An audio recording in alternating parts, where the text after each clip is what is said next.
Hello and welcome. Today we are traveling to the wonderful place of Qatar. This beautiful, look at that amazing, huge stadium that's almost certainly built on a mass grave. But we're going to get to that a little bit later. Obviously, we're talking about Qatar because the World Cup of 2022 is being hosted at Qatar. And the World Cup, for someone like me who used to live in England and now lives in Australia, is something that is, every 4 years when it rocks around, you just have to pay a little bit of attention to it. You got to keep in touch with who's winning and who's losing. Now, I want to explain the real reason I'm talking about Qatar today. This man here, David Beckham. He's standing right there and we're mad at him.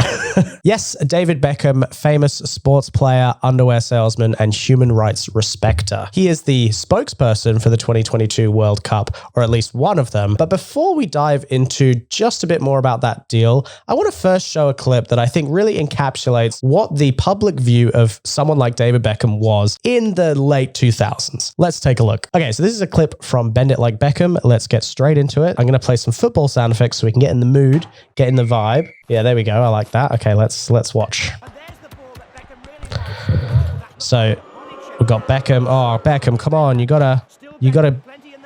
Oh, he kicked it and oh, brilliant. A header.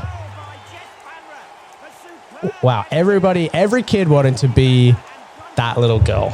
Even if you were a boy, you wanted to be a little girl.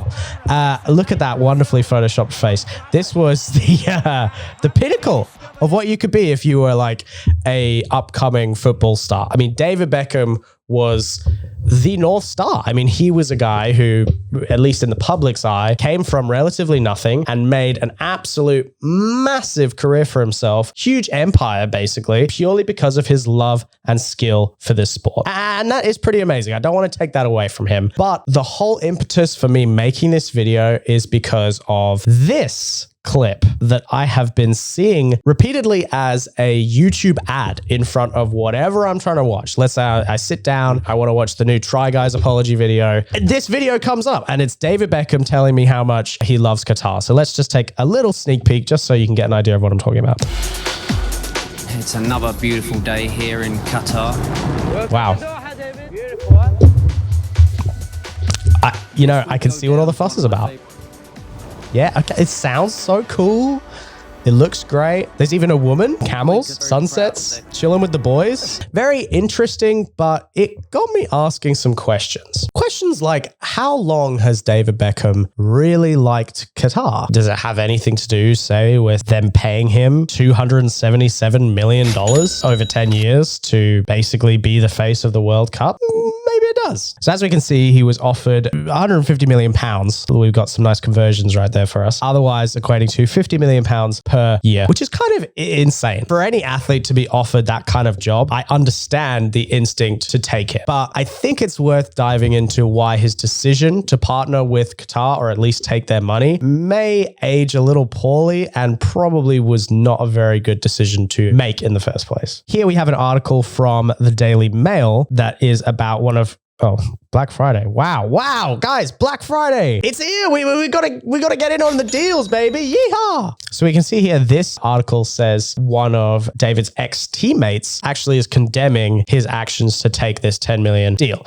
And I think that's really important because a lot of the time, these people don't necessarily hear the feedback of ordinary people like you or me, but they do listen to people in their own industry, people that have been through what they've been through and probably have been offered plenty of money by plenty of shady sources and have turned them down. So I thought this was a good sign that, someone is speaking out. But unfortunately, as this article here shows us from The Guardian, it looks like, this idea of sports washing is really coming into force lately. Sports washing is basically this idea that having things like the Beijing Olympics, the Qatar World Cup, the Saudi Arabia Live Golf Tour, and having many athletes of all stripes participate and legitimize these events. And this is sad stuff because a lot of these countries, Beijing, Qatar, Saudi Arabia, they have a lot of human rights abuses. They don't treat people very kindly. And we're going to look into a little bit more of what Qatar is getting up to. But first, I got to wonder, this whole sports washing, when did it start? I mean, surely the World Cup has had integrity and it hasn't just, this change didn't come out of the blue. I mean, where was the last World Cup held? In Russia. Yeah. The same Russia that just invaded Ukraine. So that's something. And the problem with the last World Cup being held at Russia is that legitimizes this country. It shows them as a country that held a World Cup successfully and had athletes compete. I mean, that's kind of insane for them to go on 4 years later and invade a sovereign nation. You know, you can't just invade someone and expect to be treated with dignity as a country or expect to be part of the global community of countries. Like, that's just crazy. So I also thought this was worth showing. This is the longer version of the Qatar ad that David Beckham made. You see, I've gone through it here. I mean, we can have a look at what here's some popular, most clicked parts. Oh, it's a part with a woman. Wow, I wonder if people were wondering. See, it's interesting. David's here, this guy's here, casual clothing it, and this girl is like covered head to toe. It's kind of perhaps indicative of some things that we'll look into later. And I will say, I think clearly people had a problem with David partaking in this amount of like sponsorship. And I mean, does David believe in male guardianship laws? You know, does he believe in illegalizing homosexuality? I don't know, but let's have a look at a couple more headlines, and that question might be a bit hard for him to avoid in the coming weeks. Before we do that though, I've got one more video that is, I want to show this to you because it's an example, I think, of the pitch that Qatar is trying to make. Qatar looks towards the future, but you can still find enigmatic traces of its past all around the country.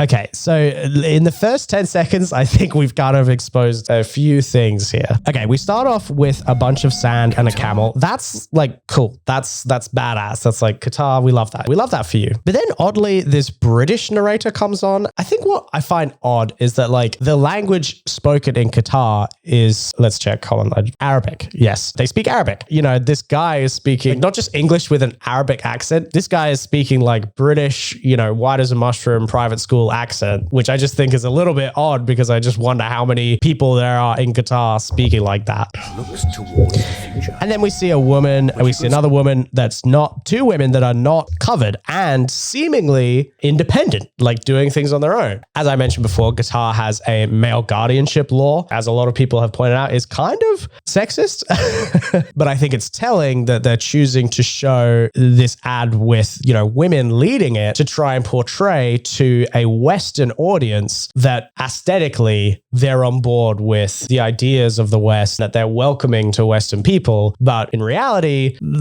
I don't think they are. Clearly, the English, British, posh, born and bred accent is just to satiate Western tourists because traditionally they have an idea of that kind of accent being regal, informative. In my opinion, it's just ridiculous. There's no reason that the narrator should be British. It's just ridiculous.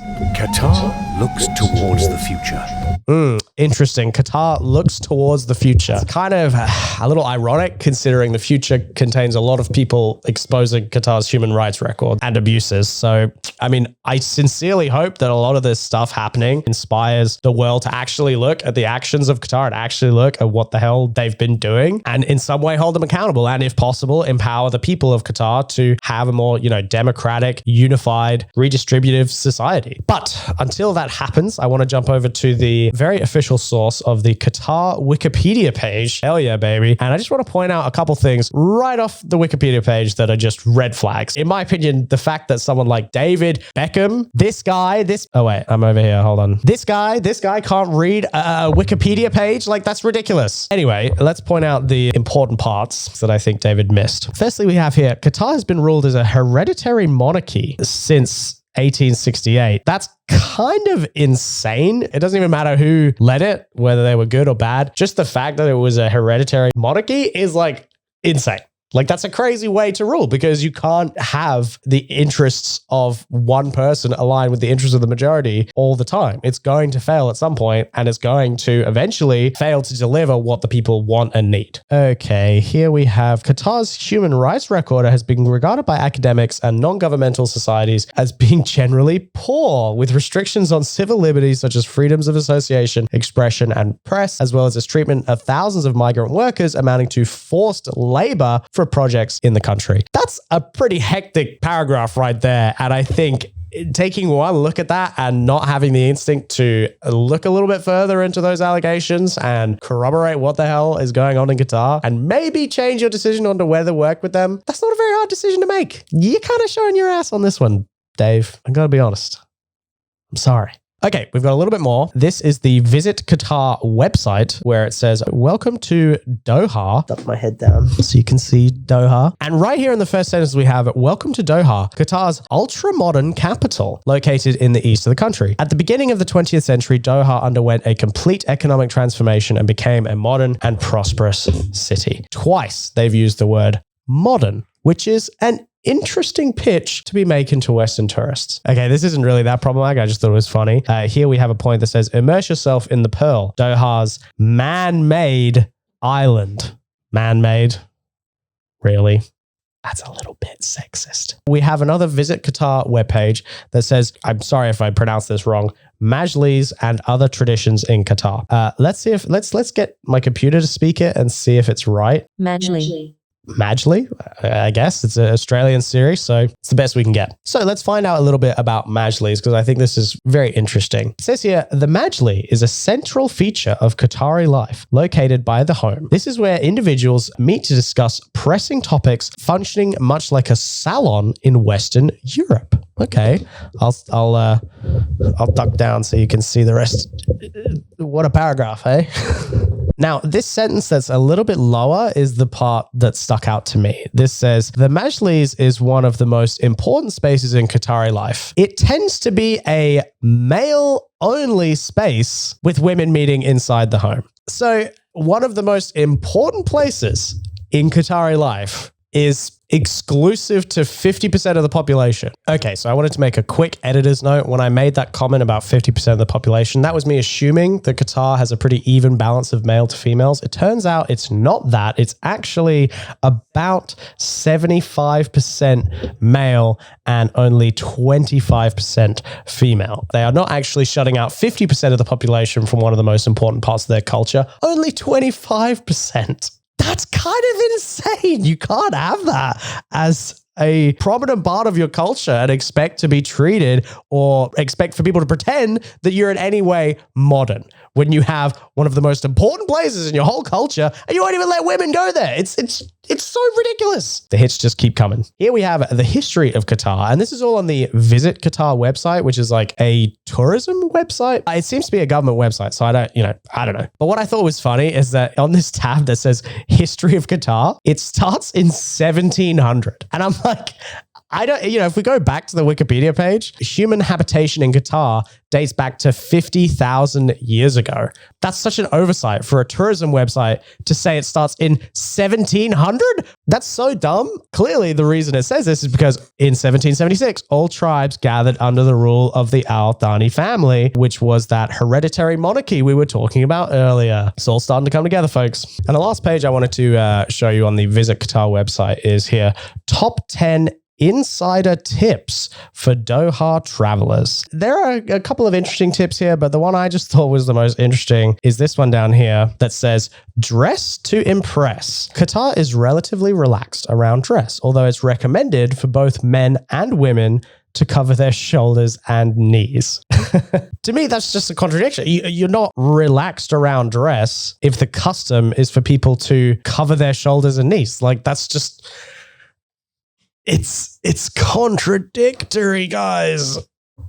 Another thing worth mentioning is that homosexuality is illegal in Qatar. Now, it is worth noting, I don't think they've killed anyone or necessarily enforced the homosexuality law in recent years. But in my opinion, if you're not enforcing it, then why have it on the books? Like, just get rid of it. You don't need to illegalize homosexuality. The only reason, in my opinion, for keeping it illegal in that case is because you don't like gay people and you want to shut them out. And this story, I think, is a pretty good encapsulation of just how far they will go to shut out any semblance of LGBT pride or celebration or acknowledgement. I mean, this is crazy stuff. This is a guy who has a Substack grant wall, and he says, an unexpected detention by World Cup security. What happened when I wore a rainbow t-shirt to the Qatar World Cup in support of LGBTQ rights in a country where same-sex relationships are illegal? So this was the shirt that he wore, a football with a rainbow flag around it. No text, no message, nothing that's not subtle, just a very benign shirt. he was told he had to change his shirt. He was basically tussled around and eventually let in. I can't tell here if, so it sounds like in the end he was let in, even though he was literally detained on the way in. And he makes a really good point here. The entire episode left me wondering what it's like for ordinary Qataris who might wear a rainbow shirt when the world isn't watching. And I think that's a very salient point, because people who are from Qatar, who are not tourists and don't have a national and international spotlight, are going to be subject to the actual culture and the actual laws that Qatar clearly has and attitudes that they have towards people who even show solidarity with the LGBTQ community. I mean, this stuff is clearly a message that they're trying to send about the attitudes that they have. And if you want to know more about the attitudes they have, look no further than this candlelight vigil being held to commemorate 20,000 migrant workers that died in Qatar. Now, that number has fluctuated. Here we have a 20,000 number, and on here we have 6,500 migrant workers dying. That basically encapsulates how this Qatari government actually set up this World Cup. They used migrant workers, poor migrant workers, allowed a lot of them to die in the process. This was not a very clean process of setting up a World Cup and hosting a World Cup, as much as the Qatari government would like us all to think so. You have migrant workers dying in the process of making the stadiums where all of these games are played, and you have people who are just in support of the LGBT movement being threatened to be kicked out.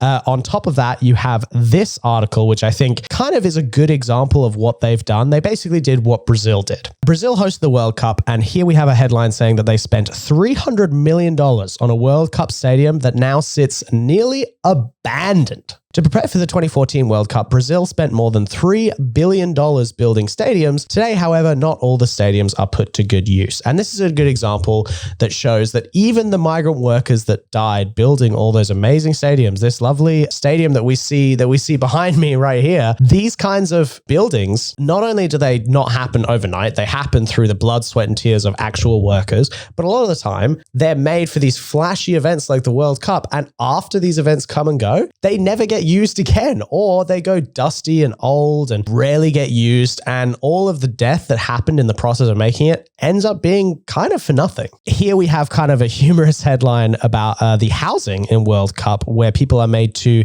sit in shipping containers in the middle of the desert. Here we have a photo, and I can just imagine someone going on this holiday to Qatar and showing up, and this is the freaking accommodation that they have to stay in. It's just awful. So they've skimped on the stadiums, they've skimped on the accommodation. What else can they skimp on? Well, in fact, something pretty big. Yes, beer was banned at the Qatar World Cup. Beautiful, sweet beer. How could they do this? How could they take away this beautiful nectar that we have behind us? Yes, beer was banned after they said they were going to let beer be served at the Qatar World Cup. Here we have a headline where they, in an about face, they banned the sale of beer at the Qatar World Cup stadium. A lot of companies actually sent beer and sent shipments of beer to be sold at the World Cup. And because they announced so late that they would be cutting off sales of beer to general guests, it meant that a lot of alcohol that was in the country is going to go to waste. It really pissed off a lot of these beer companies. And on top of that, it pissed off a lot of the fans, rightly so, because not only were they not allowed beer, but you know who wasn't banned from having beer at the Qatar World Cup? It says here, Friday's statement from FIFA said non-alcoholic beer will still be sold at the 8 stadiums, while champagne, wine, whiskey, and other alcohol will be served in the luxury hospitality areas of the stadiums. So all the rich people still get to get as drunk as they want. How fantastic.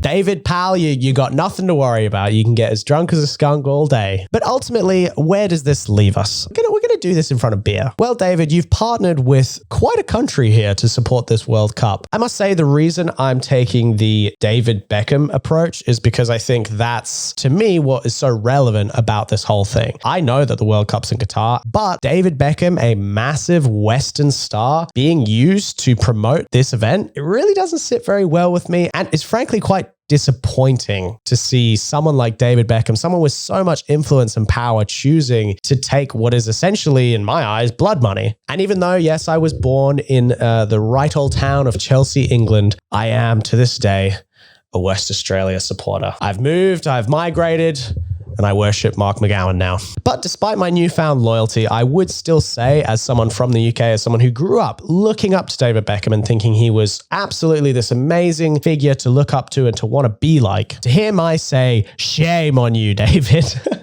God, I hope no David Beckham fans give me hate for this. I hope Dan is going to be okay. Yeah, me too, Trump. Well, look, there we have it. The video's over. I've exposed a few of the crazy things going on in Qatar and the fact that David Beckham seems to be standing by them for now. We'll see if his contract magically goes away, if he breaches it, if he stops taking their money. It will be an interesting couple of months to see where the fallout takes us from this World Cup. But if any updates happen, we'll cover it. And if not, you can look forward to some other goofy shenanigans that I'm going to make a video about in the near future. And until then, stick around, tune in, and I'll see you next time. Thanks. I'm going to go back into the beer now. Take me away, beer.